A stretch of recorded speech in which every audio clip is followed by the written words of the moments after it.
നമസ്കാരം. കഴിഞ്ഞ കുറച്ച് ദിവസമായി എൻ്റെ പ്രേക്ഷകരെ കാണാനോ അവരുമായി സംവാദിക്കാനോ അല്ലെങ്കിൽ വീഡിയോ ചെയ്യാനോ എനിക്ക് കഴിഞ്ഞിരുന്നില്ല. എനിക്ക് എല്ലാ മഞ്ഞുകാലത്തിലും ഉണ്ടാകുന്ന ത്രോട്ട് ഇൻഫെക്ഷൻ ബാധിച്ചു.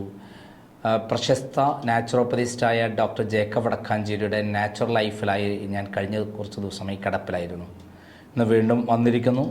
ശബ്ദം പഴയ മാതിരി ശരിയായിട്ടില്ല. എന്നിരുന്നാലും ചെയ്തു തീർക്കാനുള്ള ധാരാളം കാര്യങ്ങൾ മുന്നിലുള്ളപ്പോൾ എൻ്റെ ആരോഗ്യത്തെക്കാളപ്പുറം എൻ്റെ പ്രേക്ഷകരോടും സമൂഹത്തോടുമുള്ള കമ്മിറ്റ്മെൻറ്റാണ് ഞാൻ വീണ്ടും വരാൻ കാരണം. അല്ലായിരുന്നെങ്കിൽ ഈ ഒരാഴ്ച കൂടിയൊക്കെ റെസ്റ്റ് എടുത്ത് ജനുവരി 1 മുതൽ തുടങ്ങിയാൽ മതിയായിരുന്നു. പക്ഷേ എൻ്റെ മുന്നിൽ വന്നു കിടക്കുന്ന ഞെട്ടിക്കുന്ന സംഭവങ്ങളെല്ലാം തന്നെ അതിനെ സമ്മതിക്കുന്നില്ല എന്നുള്ളതാണ് സത്യം. എന്തെല്ലാം കാര്യങ്ങളാണ് സമൂഹത്തിൽ നടന്നുകൊണ്ടിരിക്കുന്നത്, അതിലേക്കെല്ലാം നമുക്ക് കടക്കാം. അതിനു മുമ്പായിട്ട് കഴിഞ്ഞ തവണ ഞാൻ പറഞ്ഞു നിർത്തിവെച്ചൊരു സ്റ്റോറിയുണ്ട്. എറണാകുളം വൈറ്റില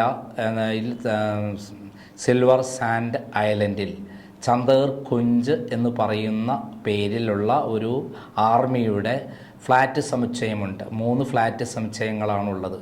ആ ഫ്ലാറ്റ് സമുച്ചയങ്ങളിൽ 3 ഏത് സമയത്തും നിലം പതിക്കാം. അത്രയും അഴിമതിയും ധൂർത്തും അതേപോലെ എല്ലാ തരത്തിലും എല്ലാ തരത്തിലും ഇത് ഉപയോഗശൂന്യമായ സാധനങ്ങൾ കൊണ്ട് നിർമ്മിച്ച ഒരു ബിൽഡിങ്ങാണ്. ആ ബിൽഡിങ്ങിന് പൂർണ്ണമായ ഉത്തരവാദി ആർമിയാണെന്ന് പറയാൻ പറ്റും. കാരണം ആർമീൻ്റെ കീഴിലുള്ള വെൽഫെയർ സൊസൈറ്റിയാണ് ഈ ബിൽഡിംഗ് പണിഞ്ഞിട്ടുള്ളത്. അവർ ശില്പ കൺസ്ട്രക്ഷന് കൊടുത്തിട്ടാണ് പണിഞ്ഞിട്ടുള്ളത്. ഇതിൻ്റെ പരിപൂർണ്ണ ഉത്തരവാദിത്വം ഈ ആർമിക്ക് തന്നെയാണെന്ന് പറയാൻ പറ്റും. കാരണം ആർമിയിലുള്ള ആളുകളാണ് ഇവിടെ താമസിക്കുന്നത്. കഴിഞ്ഞ 2 ലക്കങ്ങളായി 2 എപ്പിസോഡുകളായി ഞാൻ ആ കാര്യം പറഞ്ഞിരുന്നു. ഇപ്പോൾ 3-ാം എപ്പിസോഡിലേക്ക് കടക്കുമ്പോൾ അവിടെ വൈസ് പ്രസിഡൻ്റായ അവിടുത്തെ അസോസിയേഷൻ്റെ, അതായത് 264 കുടുംബങ്ങൾ താമസിക്കുന്ന ചന്ദർ കുഞ്ച് ആർമി ടവറിലെ 200 അസോസിയേഷൻ ഉണ്ട്. അതിൽ വൈസ് പ്രസിഡൻ്റായ ജോസ് കുട്ടി കുര്യൻ എന്ന് പറയുന്ന ബ്രിഗേഡിയർ, അദ്ദേഹം വലിയ ബ്ലോഗറാണ്, എഴുത്തുകാരനാണ്, എല്ലാമാണ്. അദ്ദേഹം അവിടെ നിന്ന് ഭാഗ്യത്തിന് രക്ഷപ്പെട്ട ഒരു കഥയാണ് പറയാൻ പോണത്. കാരണം അദ്ദേഹത്തിൻ്റെ യോഗ ചെയ്ത് തിരിഞ്ഞ് റൂമിലേക്ക് വന്നപ്പോൾ അതേ സ്ഥലത്ത് തന്നെ വലിയ ഭിത്തിയിൽ നിന്ന്, മുകളിൽ നിന്നുള്ള വലിയൊരു ഭിത്തിയുടെ ഭാഗം താഴത്തേക്ക് വീണ് അദ്ദേഹം അവിടെ ആയിരുന്നെങ്കിൽ ഇന്ന് ജീവനോടെ ഉണ്ടാകുമായിരുന്നില്ല. അദ്ദേഹവുമായി നടത്തിയ ഇൻ്റർവ്യൂ ആണെന്ന് ഞാൻ പുറത്തുവിടുന്നത്. എൻ്റെ പ്രേക്ഷകർ തീർച്ചയായും ഈ വീഡിയോ പൂർണ്ണമായി കാണണം, ഇത് പ്രചരിപ്പിക്കണം. ഇത് ആർമിയിൽ നടക്കുന്ന വലിയ അഴിമതിയാണ്, ആർമി വരെ ചതിച്ചിരിക്കുന്നു എന്നുള്ളതാണ് സത്യം. നമുക്കൊന്ന് കേൾക്കാം. നമ്മളിപ്പോൾ നിൽക്കുന്നത് ഈ ഫ്ലാറ്റ് സമുച്ചയത്തിൻ്റെ, ഈ അപകടം നിറഞ്ഞ ഫ്ലാറ്റ് സമുച്ചയത്തിൻ്റെ സി ബ്ലോക്കിൽ 1-ാം നിലയിൽ 0102 എന്ന ഫ്ലാറ്റിൽ താമസിച്ചിരുന്ന ബ്രിഗേഡിയർ ജോസ് കുട്ടി കുര്യൻ എന്ന് പറയുന്ന അദ്ദേഹമാണ്. അദ്ദേഹം നമ്മളോട് ഇവിടെ ഉണ്ടായുള്ള അനുഭവം പറയും. കാരണം അദ്ദേഹത്തിൻ്റെ തലയിലേക്ക് ഒന്നിച്ച് ഒരു കഷ്ണം കോൺക്രീറ്റ് പാളികളെ വീണത് അദ്ദേഹം ഭാഗ്യത്തിനാണ് അന്ന് രക്ഷപ്പെട്ടത്. ഉണ്ടായ അനുഭവം ഒന്ന് പറയാമോ? ഞാൻ എന്നും രാവിലെ എഴുന്നേറ്റിട്ട് ഏകദേശം 1 മണിക്കൂറോളം യോഗ ചെയ്യും. യോഗ ചെയ്യുന്നത് ആ മുമ്പിൽ കാണുന്ന ആ ടെറസിലാണ്. ഞാൻ ഈ യോഗ ചെയ്ത് കഴിഞ്ഞിട്ട് അകത്ത് വന്നിട്ട് പിന്നെ ഡൈനിങ് ടേബിളിൽ ഇരുന്ന് ബ്രേക്ക്ഫാസ്റ്റ് കഴിക്കുകയാണ് സാധാരണ പതിവ്. അങ്ങനെ ഞാൻ അകത്ത് വന്ന് ഒരു 5 മിനിറ്റിനകം പെട്ടെന്നൊരു ശബ്ദം കേട്ടു. ഞാൻ പുറത്ത് നോക്കിയപ്പോഴത്തേക്കും ഒരു വലിയ കോൺക്രീറ്റ് കഷ്ണം വന്ന് താഴെ വീണിട്ട് ഞാൻ കിടന്ന് യോഗ ചെയ്തുകൊണ്ടിരുന്ന അതേ സ്ഥലത്ത് വന്ന് വീണിരിക്കുന്നു. അതായത് ഭാഗ്യമെന്ന് വെച്ചാൽ 5 മിനിറ്റ് മുമ്പേ അത് വീണിരുന്നെങ്കിൽ ഞാനിപ്പം ഹിസ്റ്ററിയായി മാറിയെന്നെ. ഒരു ദൈവാനുഗ്രഹം കൊണ്ട് എനിക്ക് ദൈവം കുറച്ചുകൂടെ ആയുസ് നീട്ടിത്തന്നു. അങ്ങനെ ഞാൻ ഇന്നിപ്പോൾ ജീവിക്കുന്നു. അതെല്ലാം കാരണം എൻ്റെ മക്കളും എൻ്റെ ഭാര്യയും എല്ലാവരും പറഞ്ഞു, ഇങ്ങനെ ഒരു റിസ്ക് എടുത്ത് ഇവിടെ താമസിച്ചിട്ട് കാര്യമില്ലല്ലോ, ഒരുപക്ഷെ കുറച്ച് എക്സ്ട്രാ പൈസ മുടക്കുകയാണെങ്കിലും നമുക്ക് വേറെ ഏതെങ്കിലും ഒരു സ്ഥലത്തൊരു വീട് റെൻറ്റിന് എടുത്തിട്ട് പോകാം. അതനുസരിച്ച് ഞങ്ങൾ ഈ വീട് കാലിയാക്കി ഒരു 3 മാസം മുമ്പ് തേവരയിൽ ഒരു വീട് റെൻറ്റിനെടുത്ത് അങ്ങോട്ട് മാറിയിരിക്കുകയാണ്. അതിൻ്റെ റെൻറ്റ് മുഴുവൻ ഞാൻ എൻ്റെ പെൻഷനിൽ തന്നെയാണ് കൊടുക്കുന്നത്. എൻ്റെ സ്വന്തം വീടുണ്ടായിട്ടും അതിലുള്ള പരമ്പരായികളെ പേടിച്ച് ഞാൻ പുറത്തുപോയി താമസിക്കുന്നു. അങ്ങനെ ഒരു ശോചനീയമായ ഒരു നിലയിലാണ് ഞാൻ ഇന്ന്. താങ്കൾ എത്ര കാലം പട്ടാളത്തിൽ വർക്ക് ചെയ്തു? ഞാൻ പട്ടാളത്തിൽ ഏകദേശം 31 കൊല്ലം വർക്ക് ചെയ്തു. മിക്കവാറും എല്ലാ മേഖലയിലും including Indian peace keeping force IPKF ശ്രീലങ്കയിലെ ജമ്മു കാശ്മീരിലെ 3 പ്രാവശ്യം, നോർത്ത് ഈസ്റ്റ് നാഗാലാൻഡിൽ വർക്ക് ചെയ്തു. അങ്ങനെ ഇന്ത്യ മുഴുവൻ ഞാൻ ചുറ്റി സഞ്ചരിച്ച് ദൈവാനുഗ്രഹം കൊണ്ട് വലിയ കുഴപ്പമില്ലാതെ തിരിച്ചു വന്നു. പിന്നെ അവസാനം പേടി, എനിക്ക് ആർമി പണിത് തന്ന ഈ വീട്ടിൽ തന്നെ എനിക്ക് ഒരുപക്ഷെ എന്തെങ്കിലും സംഭവിക്കുമെന്നായിരുന്നു ഇപ്പം പേടി. അത് കാരണമാണ് ഇപ്പം ഞങ്ങൾ ഇവിടെ നിന്ന് ഇറങ്ങി പുറത്ത് തേവരയിലെ റെന്റിന് വീടെടുത്ത് താമസിക്കുന്നത്. എത്ര ലക്ഷമാണ് ഈ വീടിന് കൊടുത്തത്? ഞാൻ ഇതൊരു C ബ്ലോക്ക് എന്ന് പറഞ്ഞാൽ വലിയ വീടാണ്. അതിൻ്റെ കൂട്ടത്തിൽ ഫസ്റ്റ് ഫ്ലോറിലുള്ള എല്ലാ വീടുകൾക്കും ഈ ടെറസുകളുണ്ട്. ഏകദേശം 400 സ്ക്വയർ ഫീറ്റ് ടെറസ് ഉണ്ട്. അതിന് ഞാൻ ഏകദേശം 10 ലക്ഷം രൂപ എക്സ്ട്രാ കൊടുത്ത് മേടിച്ചതാണ്. എല്ലാം കൂടെ ഞാൻ AWHOയ്ക്ക് ഏകദേശം 85 ലക്ഷം കൊടുത്തു. അത് കഴിഞ്ഞിട്ട് ഇപ്പം കാണാമല്ലോ, ഞാൻ ഇവിടുന്ന് എന്നെ എൻ്റെ കുഴിയിലേക്ക് മാത്രമേ കൊണ്ടുപോകുള്ളൂ എന്നായിരുന്നു എൻ്റെ വിചാരം. കാരണം ഇതെൻ്റെ അവസാനത്തെ വാസസ്ഥലം എന്നായിരുന്നു ഞാൻ വിചാരിച്ചത്. അതുകൊണ്ട് നല്ല ഡീസൻ്റായിട്ട് എൻ്റെ ഇൻറ്റീരിയറൊക്കെ ചെയ്ത് അങ്ങനെ ഏകദേശം 15 ലക്ഷത്തോളം അതിന് ചിലവായി. പിന്നെ രജിസ്ട്രേഷൻ, സ്റ്റാമ്പ് ഡ്യൂട്ടി എല്ലാം കൂടെ കൂട്ടി ഞാൻ 2013 തൊട്ട് ആദ്യം ഇൻസ്റ്റാൾമെൻറ്റ് വീടിന് വേണ്ടി കൊടുക്കാൻ തുടങ്ങിയാണ്. 2018 ആയപ്പോഴത്തേക്കും ഒക്ടോബർ 15-ാം തീയതിയാണ് ഞാൻ ഇവിടെ ആദ്യം കയറി താമസിച്ച്. അതിനു മുമ്പേ ഏകദേശം 1,05 ലക്ഷം രൂപ ഞാൻ എല്ലാം കൂടെ മുടക്കി. അതാണ് ഇപ്പം ഈ സ്ഥിതിയിൽ എന്ന ശോചനീയമായ അവസ്ഥ ഞാൻ എല്ലാവരും അറിയിക്കാൻ ആഗ്രഹിക്കുന്നു. ഇവിടെ എന്തൊക്കെ തകരാറാണ് ഇവിടെ ഈ ബിൽഡിങ്ങിന് ഇപ്പം ഉണ്ടായിട്ടുള്ളത്? താങ്കൾ നേരിട്ട് എത്ര കാലം മുൻപ് തുടങ്ങി? ഇപ്പം 2018 ഇത് വാങ്ങിയത്? 2018 ഞാൻ മാർച്ചിൽ വീടെടുത്തു. അത് കഴിഞ്ഞിട്ട് ഇതിൻ്റെ ഇൻറ്റീരിയറും പിന്നെ ഇലക്ട്രിക്കലും എല്ലാം ചെയ്ത് അതിന് ഏകദേശം 6 മാസം എടുത്തു. പിന്നെ ഒക്ടോബർ 18-നാണ് 2018 ഞാൻ ഇവിടെ താമസിക്കാൻ തുടങ്ങിയത്. ഈ ബിൽഡിങ്ങിൽ ഇപ്പോൾ C ബ്ലോക്ക് ആണല്ലോ, മൊത്തം ബിൽഡിങ്ങിൻ്റെ കാര്യം. C ബ്ലോക്കിൽ എന്തൊക്കെ തകരാറുകളാണ് തുടക്കം മുതൽ താങ്കൾ കണ്ടു തുടങ്ങിയത്? ഏറ്റവും കൂടുതൽ കണ്ടുവരുന്നത് ഇതുപോലെ നമ്മൾ ഇതുവരെ കണ്ടിട്ടുള്ള ആ വിള്ളലുകൾ കാരണം ഇങ്ങനെ കോൺക്രീറ്റ് ഇങ്ങനെ അടർന്നിടന്ന് വരുന്നു. കോൺക്രീറ്റ് അടർന്നിടന്ന് വരുമ്പോഴത്തേക്കും കുറച്ച് കഴിയുമ്പോഴത്തേക്കും അത് താഴോട്ട് വീഴുന്നു. പല പല ഇൻസിഡൻസ് ഉണ്ടായിട്ടുണ്ട്. ചിലരുടെ കാറ് തകർന്നു. ചിലരുടെ ദൈവാനുഗ്രഹം കൊണ്ട് ഇതുവരെ ആരുടെയും മേത്ത് വീണിട്ടില്ല ഈ കോൺക്രീറ്റ്. അത് ഏത് സമയത്താണ് സംഭവിക്കുന്നത് നമുക്ക് പറയാൻ പറ്റില്ല. അങ്ങനെ ഒരു പേടി ഉണ്ടായിരുന്നുകൊണ്ട് തന്നെയാണ് ഞാൻ ഇവിടുന്ന് നേരത്തെ തന്നെ കോടതിയുടെ ഓർഡർ വരുന്നതിന് മുമ്പേ മാറി താമസിക്കാമെന്ന് വിചാരിച്ചത്. ഏറ്റവും വലിയ പ്രോബ്ലം അതായിരുന്നു. അതായത് ഏത് സമയത്തും കോൺക്രീറ്റ് മുകളിൽ നിന്ന് വീഴുവോ എന്നൊരു പേടി. അതായത് AWHO എന്ന് പറയുന്നത് ആർമി വെൽഫെയർ ഹൗസിംഗ് ഓർഗനൈസേഷൻ. അവർ ഈ 1-ാം തീയതിനുള്ളിൽ കംപ്ലീറ്റ് ഇവിടുന്ന് വെക്കേറ്റ് ചെയ്യണമെന്ന് പറഞ്ഞിട്ടുണ്ട്. ജൂലൈ 1-ന് മുമ്പ് ഞങ്ങളോട് നേരത്തെ പറഞ്ഞിരുന്നു ഈ കഴിഞ്ഞ ജൂലൈ 1-ന് മുമ്പേ വെക്കേറ്റ് ചെയ്യണമെന്ന്. പക്ഷേ ആ സമയത്തേക്ക് പിന്നെ ഈ കേസ് വന്നു, ഹൈക്കോടതി കേസ് വന്നു. അന്നേരം അതവർ പറഞ്ഞു ഓക്കെ വേണ്ട. എന്നാൽ പിന്നെ പറഞ്ഞു ഓക്കെ എന്നാൽ 30 സെപ്റ്റംബറിലേക്ക് മാറിത്തരണമെന്ന്. എന്നാലും ഈ ഹൈക്കോടതി കേസിന്റെ തീരുമാനമൊന്നും ആയിട്ടില്ലായിരുന്നു. അതുകൊണ്ട് പറഞ്ഞു ഇനിയും ഹൈക്കോടതി കേസ് തീരുമാനമാകുന്നവരെ നിങ്ങൾ ഇറങ്ങേണ്ട ആവശ്യമില്ല. കാരണം ഞങ്ങൾ ഇറങ്ങി തന്നാലേ അവർക്ക് ഞങ്ങളുടെ റെന്റ്, ഈ 208 പേരുടെയും റെന്റ് AWHO തരേണ്ടി വരും. അതവർക്കൊരു ഭാരമാണെന്ന് അവർ വിചാരിക്കുന്നു. അത് കാരണം അവർ പറഞ്ഞു ഓക്കെ നിങ്ങൾ അവിടെ തന്നെ ജീവിച്ചോ, ചാകണമെങ്കിൽ ചത്തോ, മരിച്ചോ, ഞങ്ങൾക്ക് യാതൊരു വ്യത്യാസവും ഇല്ല.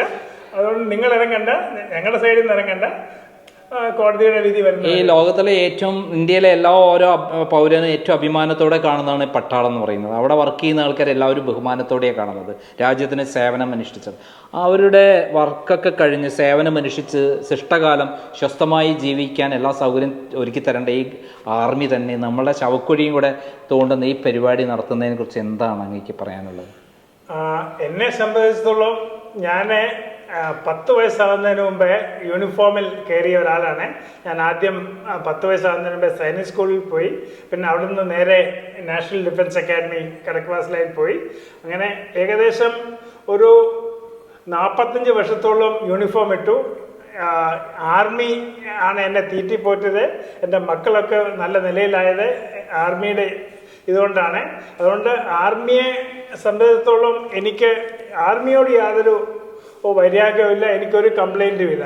പക്ഷെ എനിക്കുള്ളത് ഈ AWHO എന്ന ഒരു ഓർഗനൈസേഷൻ എന്നെ ഇങ്ങനെ ചതിക്കുമെന്ന് ഞാൻ ആർമിയുടെ കീഴിലുള്ള ഒരു AWHO എന്ന് പറഞ്ഞ ഒരു ഓർഗനൈസേഷൻ എന്നെ ഇങ്ങനെ ചതിക്കുമെന്ന് ഞാൻ ഒരിക്കലും വിചാരിച്ചിട്ടില്ല.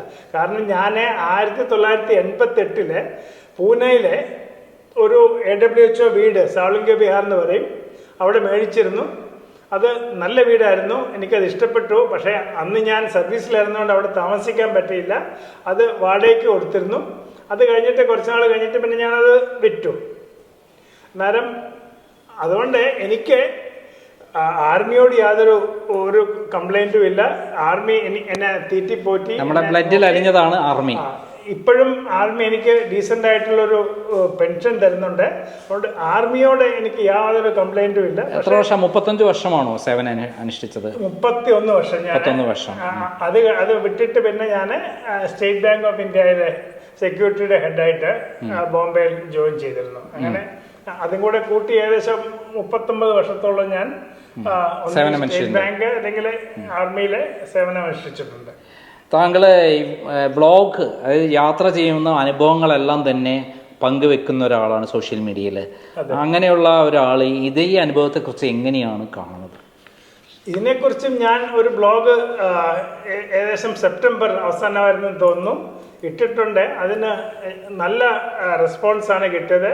എൻ്റെ ഫ്രണ്ട്സ് വിദേശത്തുള്ളതും ഇന്ത്യയിലുള്ളവരും ഒക്കെ എന്നെ വിളിച്ച് അവരുടെ സങ്കടം അറിയിച്ചു. ഇങ്ങനെ എന്താ സംഭവിച്ചത്, അങ്ങനെ സംഭവിക്കരുതായിരുന്നു, ആർമി എങ്ങനെയാണ് നിങ്ങളെ ഇങ്ങനെ പറ്റിച്ചത്. പക്ഷേ അതിനൊക്കെ ഞാൻ ഇതേ പറയുന്നുള്ളൂ, ആർമിക്ക് ഞാൻ കുറ്റം പറയുകയില്ല. ഈ ഓർഗനൈസേഷൻ AWHO എന്നൊരു ഓർഗനൈസേഷനാണിത്. ആയിരിക്കാം പക്ഷേ ആർമിയുടെ കീഴിലുള്ള ഓർഗനൈസേഷൻ. അപ്പോൾ ഇന്ത്യ ഗവൺമെൻറ് ഈ കാര്യത്തിൽ വളരെ ശ്രദ്ധയോട് കൂടിയിട്ട് അത്തരം കാര്യങ്ങളിൽ അതിൽ മുമ്പ് വർക്ക് ചെയ്ത ആളുകൾക്ക് ശ്രദ്ധിക്കേണ്ടതല്ലേ?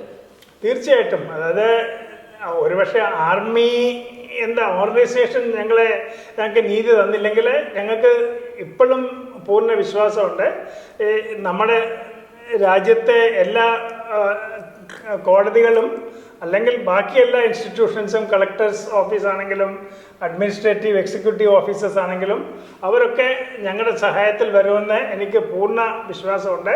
അതിനുവേണ്ടി ഞങ്ങൾ എത്രയും വേഗം ഒരു ഒത്തുതീർപ്പാകാൻ വേണ്ടി നോക്കുന്നു, അതിനുവേണ്ടി പ്രാർത്ഥിക്കുന്നു, അതിൽ വിശ്വസിക്കുന്നു എന്തെങ്കിലും ഞങ്ങൾക്ക് ന്യായം കിട്ടുമെന്ന്. അതായത് ആർമിയിലൊക്കെ ഏറ്റവും അധികം ആർമീനെയൊക്കെ സപ്പോർട്ട് ചെയ്യുന്ന ഒരു ഗവൺമെൻറ്റാണ് ഇന്ത്യയിലുള്ളത്. നരേന്ദ്രമോദിയുടെ ഗവൺമെൻറ്റാണ്. നമ്മളെല്ലാവരും അദ്ദേഹത്തെ കാണുന്നത് ലോകം മുഴുവൻ അറിയപ്പെടുന്ന, ബഹുമാനിക്കുന്ന ഒരു നേതാവായിട്ട്. അദ്ദേഹം ആർമിയെക്കുറിച്ച് എപ്പോഴും ഭയങ്കരമായിട്ട് സപ്പോർട്ട് ചെയ്തിട്ടാണ് പറയാറ്, അഭിമാനത്തോടെ പറയാറ്. അദ്ദേഹത്തിൻ്റെ കീഴിലുള്ള ഈ ആർമിൻ്റെ കീഴിൽ അവിടെ ആർമിയിൽ വർക്ക് ചെയ്ത ആളുകൾക്ക് ഇത്രയും ദുരന്തം ഉണ്ടാകുമ്പോൾ എന്തുകൊണ്ടാണ് ഗവൺമെൻറ് ഇത് വേണ്ട രൂപത്തിൽ കൈകാര്യം ചെയ്യാത്തത്? തീർച്ചയായിട്ടും ഗവൺമെന്റിന്റെ ശ്രദ്ധയിൽ ഇത് ഇപ്പം പെട്ടുവരുന്നേ ഉള്ളൂ. കാരണം നേരത്തെ ഒരു ലോക്കലൈസ്ഡ് പ്രോബ്ലം, ഒരു ചെറിയ കൊച്ചിയിൽ ഒരു AWHO ഒരു ആർമിയുടെ ഒരു പ്രൊജക്റ്റിൽ നിന്ന് പ്രോബ്ലം എന്നല്ലാതെ നേരത്തെ ഇത് നാഷണൽ ഹെഡ്ലൈൻസോ ഇന്റർനാഷണൽ ഹെഡ്ലൈൻസോ ഒന്നും വന്നില്ലായിരുന്നു. ഇത് കഴിഞ്ഞ ഒരു 6 മാസമായിട്ടാണ് ഇത് നാഷണൽ ഹെഡ്ലൈൻസ് ആയി വരുന്നത്.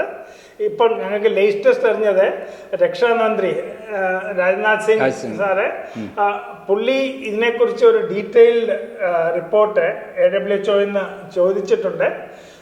എനിക്ക് പൂർണ്ണ വിശ്വാസമുണ്ട് താങ്കൾ പറഞ്ഞ പോലെ ഇപ്പോഴത്തെ ഗവൺമെൻറ് പട്ടാളത്തോടും ആർmed ഫോഴ്സസിനോടും വളരെ സോഫ്റ്റായിട്ട് വളരെ നന്നായിട്ട് പെരുമാറുന്നുണ്ട്. അവരുടെ ശ്രദ്ധയിൽ ഒരിക്കൽ എത്തിയാൽ ഞങ്ങൾക്ക് ന്യായം കിട്ടുമെന്ന് ഞങ്ങൾക്ക് പൂർണ്ണ വിശ്വാസമുണ്ട്. അതായത് ഈ സ്ഥലം വാങ്ങുന്നതിലും അതേപോലെ ഉണ്ടായുള്ള കാലഘട്ടത്തിലൊക്കെ തന്നെ AK ആന്റണി പ്രതിരോധ മന്ത്രിയായിരിക്കുന്ന സമയത്ത് ഇതിനെക്കുറിച്ചൊരു അന്വേഷണം ഉത്തരവിട്ടു എന്ന് പറയുന്നത് കേട്ടിട്ടുണ്ട്. അത് എന്താണ് ഉണ്ടായിട്ടുള്ളത്? ആ ഡീറ്റെയിൽസ് ഒന്നും എനിക്ക് ഇതിനെക്കുറിച്ച് യാതൊരു ഞാൻ സർവീസിലായിരുന്നു. എനിക്ക് അതിനെക്കുറിച്ച് യാതൊരു അറിവ്. 2017 മുതൽ 18 വാങ്ങുന്നത്. എന്തായാലും ആ കാലഘട്ടം മുതൽ ഇതുവരെ BJP ഗവൺമെൻറ്റാണ് ഭരിക്കുന്നത്, നരേന്ദ്രമോദിയുടെ ഗവൺമെൻറ്റാണ് ഭരിക്കുന്നത്. അദ്ദേഹത്തിൻ്റെ ഗവൺമെൻറ് നിൽക്കുന്ന കാലഘട്ടത്തിൽ ആർമിയുടെ കീഴിലുള്ള വിങ്ങാണ് ഇത്രയും ഗുരുതരമായ അഴിമതി നടത്തിയിട്ടുള്ളത്. ഏകദേശം മൊത്തം എത്ര രൂപയായിട്ടുണ്ടാവും ബിൽഡിങ്ങും ഫ്ലാറ്റുകൾക്കെല്ലാം കൂടി? ഫ്ലാറ്റിന്റെ മൊത്തം ഓരോരുത്തരും വാങ്ങിയിട്ടുള്ള വിലയെല്ലാം കൂടെ ഏകദേശം 180 കോടിയുടെ ആണ് ഈ 264 ഫ്ലാറ്റും കൂടെ ഒരു കൺസ്ട്രക്ഷൻ കോസ്റ്റ് എന്നാണ് എനിക്കുള്ള അറിവ്. അങ്ങനെയുള്ള ഒരു സംഭവത്തിൽ ഇത് എത്ര കോടികൾ അഴിമതി നടന്നിട്ടുണ്ടോ ഏകദേശം അങ്ങയുടെ അഭിപ്രായത്തിൽ? അല്ല, താങ്കൾ ഇവിടെ ഏകദേശം ഈ അസോസിയേഷനെ ബന്ധപ്പെട്ട് വർക്ക് ചെയ്യുന്ന ഒരാളും ഹൈക്കോടതിയിൽ ഇപ്പൊ കേസ് കൊടുക്കുകയൊക്കെ ചെയ്ത വൈസ് പ്രസിഡന്റ് ആണല്ലോ ഈ അസോസിയേഷന്റെ. ഇവിടുത്തെ അസോസിയേഷന്റെ പേരെന്താണ്? ചന്ദർകുഞ്ച് ആർമി ടവേഴ്സ് വെൽഫെയർ അസോസിയേഷന്റെ വൈസ് പ്രസിഡന്റ് ആണ്. അപ്പൊ കേസ് കൊടുത്താൽ ഡീറ്റെയിൽ താങ്കൾക്കും അറിയാലോ. അപ്പോ ഏകദേശം എത്ര കോടിയുടെ അഴിമതി നടന്നിട്ടുണ്ടോ അവിടെ? അത് കൃത്യമായിട്ട് പറയാൻ എനിക്ക് യാതൊരു ഒരു റിസോഴ്സസും എൻ്റെ കയ്യിലില്ല. എന്നിരുന്നാലും അഴിമതി നടന്നെന്ന് യാതൊരു ഡൗട്ടും ഇല്ല. ഒരു വലിയ അഴിമതി നടന്നിട്ടുണ്ട്, അതിൽ യാതൊരു ഡൗട്ടും ഇല്ല. അതിലെ ബേസിക്കലി ഞാൻ പറഞ്ഞു വരുന്നത് ഇതിന്റെ പ്രൊജക്ട് ഡയറക്ടർ ആയിരുന്ന അദ്ദേഹത്തിന്റെ പേരെന്താണ്? അദ്ദേഹത്തിന്റെ പേര് കേണൽ MD മുരളീധരൻ നായർ എന്നാണ്. മലയാളി. പുള്ളി കൊച്ചിയിൽ തന്നെ സെറ്റിൽഡ് ആണ്. പുള്ളിയുടെ മേൽനോട്ടത്തിലാണ് ഇത് ആദ്യം തൊട്ട് അവസാനം വരെ ഹാൻഡിങ് ഓവറും അത് കഴിഞ്ഞിട്ട് പിന്നെയും 2 കൊല്ലം കഴിഞ്ഞിട്ടാണ് പുള്ളി ഈ സ്ഥാനത്തു നിന്ന് വിരമിച്ചത്. പുള്ളിയുടെ ലാക്ക് ഓഫ് സൂപ്പർവിഷൻ, അതായത് മേൽനോട്ടത്തിൽ തീർച്ചയായിട്ടും വീഴ്ച വന്നിട്ടുണ്ട്, അതിൽ യാതൊരു ഡൗട്ടും ഇല്ല. പക്ഷേ പുള്ളി ഇത്ര കോടി എടുത്തു, ഇങ്ങനെ ചെയ്തു എന്ന് ഞാൻ പറയുന്നത് എനിക്ക് അറിവില്ലാതെ ഞാൻ എന്നാലും വൻ അഴിമതി നടന്നിട്ടുണ്ടെന്നുള്ള കാര്യത്തിൽ സംശയമില്ല. ആർമിക്ക് തന്നെ മൊത്തം ആർമിക്ക് തന്നെ ദോഷമാണ്, ഇന്ത്യ ഗവൺമെന്റ് തന്നെ മോശമാണ്. കാരണം ഇന്ത്യ ഗവൺമെന്റിന്റെ കീഴിൽ ഈ രാജ്യത്തെ സേവനം നടത്തിയിട്ടുള്ള ജീവൻ പണയം വെച്ച് പ്രവർത്തിച്ച ആളുകളോടാണ്, ആർമിയിലെ മുമ്പ് വർക്ക് ചെയ്ത ആളുകളോടാണ് ഇത്രയും ക്രൂരത കാണിക്കുന്നത്. കാരണം അവരുടെ ജീവനടക്കാണ് അപകടത്തിൽ പെട്ടുപോകേണ്ടത്. താങ്കൾ ഭാഗ്യത്തിന് രക്ഷപ്പെട്ട ഒരാളാണ്. കാരണം ഇന്ന് ജീവനോടെ കാണുന്നത് ഭാഗ്യം കൊണ്ടാണ്. നമുക്ക് ഇതിൻ്റെ ഉള്ളിലും കൂടി വേറൊരു കാര്യം കൂടി ഞാൻ പറയാൻ ആഗ്രഹിക്കുന്നത്, ഇപ്പം ഇവിടെ ഉള്ളത് പല റിട്ടയർഡ് ആയിട്ടുള്ള ലേഡീസ് ഉണ്ട്. ഒരു brigadier lady military nursing service എന്നുള്ള ഉണ്ട്. പലരും വിഡോസ് ഉണ്ട്. അവർക്കൊക്കെ ഇതിനെക്കുറിച്ച് ഓർക്കുമ്പോൾ ഭയങ്കര ഒരു ടെൻഷനും ഒരു ഭീതിയും, പലർക്കും ഇങ്ങനെ ഉള്ള പൈസ കൊടുത്ത് ബിൽഡിംഗ് ദുസ്വപ്നങ്ങളെ വരുന്നു. അവർക്ക് ഇനി വേറെ ഒരിടത്തും പോകാനില്ല, വീടൊന്നുമില്ല, പിള്ളേരുടെ കല്യാണം ബാക്കിയുണ്ട്, ഇനി എന്ത് ചെയ്യും? അങ്ങനെ ഒരു എമോഷണൽ ഡ്രാമ എന്ന് പറയും നമ്മൾ ഇംഗ്ലീഷിൽ പറഞ്ഞാല്. അങ്ങനെ ഉള്ളവര് ചിലർ ഒക്കെ ഞങ്ങളുടെ മീറ്റിങ്ങിലൊക്കെ ഇരുന്നുകൊണ്ട് കരയുന്നുണ്ട്. ഇനി ഞാൻ എന്ത് ചെയ്യും, എനിക്ക് യാതൊരു പിടിയില്ല, ഞാൻ ആത്മഹത്യ ചെയ്യാൻ പോലും ചിലപ്പോൾ ഓർത്തിട്ടുണ്ട്. കാരണം എനിക്ക് ഇനിയും പോയി ഫുട്പാത്തിൽ പോയി ജീവിക്കാനേ എനിക്ക് പറ്റത്തുള്ളൂ. കാരണം എനിക്ക് എൻ്റെ കുടുംബസ്വത്തായിട്ടൊന്നുമില്ല. എൻ്റെ സമ്പാദ്യം ആകെ ഉണ്ടായിരുന്ന ഇതാണ്. ഇതും പോയി കഴിഞ്ഞാൽ പിന്നെ ഞാൻ എന്ത് ചെയ്യും എന്നൊക്കെ ചിന്തിക്കുന്ന ആളുകളുണ്ട്. അതാണ് ഏറ്റവും സങ്കടം വരുന്നൊരു കാര്യം. കാരണം ഇതിൽ താമസിക്കുന്ന 264ഓളം കുടുംബങ്ങൾ, അതിൽ വൃദ്ധരായ സ്ത്രീകളുണ്ട്, 85 വയസ്സുള്ള സ്ത്രീകളൊക്കെ, വിധവകളുണ്ട്. അവർക്ക് ഭയങ്കര ദുരിതപൂർണമായ ഒരു അവസ്ഥയാണ് ഇവിടെ ഉള്ളത് എന്നാണ് അങ്ങ് പറയുന്നത്. അപ്പൊ എന്തായാലും ഇവിടെ ഈ ബിൽഡിങ്ങിന് താങ്കളുടെ ഫ്ലാറ്റിലെ എല്ലാ ഭാഗം കൂടി ഒന്ന് കാണിച്ച് വിവരിച്ച ഭാഗ്യത്തിന്, അതായത് ബ്രിഗേഡിയർ ഭാഗ്യത്തിന് രക്ഷപ്പെട്ടു പോയ ഒരു സ്ഥലമാണ് കാണിക്കുന്നത്. ഇതായിരുന്നു ഇവിടെ നിന്നായിരുന്നത് താഴോട്ട് വേണം. ഞാൻ ഇവിടെ ആയിരുന്നു യോഗ, ഇവിടെ മാറ്റ് ഇട്ടിട്ട് യോഗ ചെയ്യുന്നത്. മുകളിൽ നിന്ന് പൊട്ടി വീണിട്ട് ഇത് പൊട്ടി താഴേക്ക് പതിക്കുകയാണ് ചെയ്തിരിക്കുന്നത്. അവിടെ പിന്നീട് ഉണ്ടാക്കിയതാണ്. ഇത് ഞാൻ മാറ്റിയിട്ടതാണ്. വൃത്തികേടായിട്ട് തോന്നി. അവിടെ ഇരിക്കുന്ന ആരെങ്കിലും ഗസ്റ്റ് വരുമ്പോഴും ഒക്കെ ഇത് വന്ന് എല്ലാവരോടും പിന്നെ അതിന്റെ കഥ പറയേണ്ടി വന്നിരുന്നു. അതുകൊണ്ട് ഞാൻ പിന്നെ അത് മാറ്റിയിട്ടു. ദൈവം തമ്പുരാൻ വന്ന് രക്ഷപ്പെടുത്തി. കാരണം അത് കഴിഞ്ഞിട്ട് ഇതൊരു 6 മാസം മുമ്പേ സംഭവിച്ചാണ്. മുകളിൽ നിന്ന് വേറൊരു ഒരു കോൺക്രീറ്റ് മുകളിൽ നോക്കിക്കഴിഞ്ഞാൽ 28-29 നിലയും കാണാം. 90 അടി അല്ലെ, 90 മീറ്റർ ഉയരത്തിൽ, 90 മീറ്റർ ഉയരത്തിൽ കാണാം. ഇത് അവിടെയൊക്കെ പൊട്ടിപ്പൊളിഞ്ഞ് കിടക്കുന്നുണ്ട്. അതായത് രാജ്യത്തെ സേവിക്കാൻ പോയിട്ട് ബ്രിഗേഡിയർ വരെ ആയി ഏറ്റവും ഉന്നത തലത്തിൽ പ്രവർത്തിച്ചുള്ള ഒരു വ്യക്തി, ബഹുമാന്യനായ വ്യക്തി, തൻ്റെ ശിഷ്ടകാലം ജീവിക്കാൻ വേണ്ടി കരുതിയ സ്ഥലമാണിത്. ആ സ്ഥലമാണ് ആർമിയിലെ ഒരു വിങ് ഭീകരമായി പറ്റിച്ചുള്ളത്. ആ വിള്ളലാണ് ഈ ഫ്ലാറ്റിൻ്റെ വിള്ളലാണ് നമ്മളിപ്പോൾ കാണിച്ചുകൊണ്ടിരിക്കുന്നത്.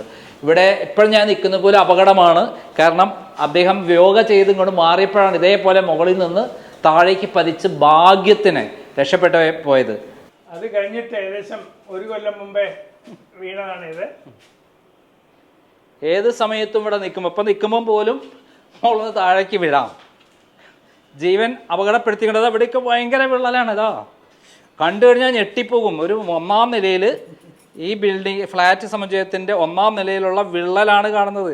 പൊട്ടി തകർന്ന് തരിപ്പണമായിരിക്കുന്നു. വിള്ളൽ ഓരോ ഭാഗങ്ങളും വീഴാൻ പറ്റുന്ന രൂപത്തിലാണ് ഈ ഫ്ലാറ്റിൽ നിൽക്കുന്നത്.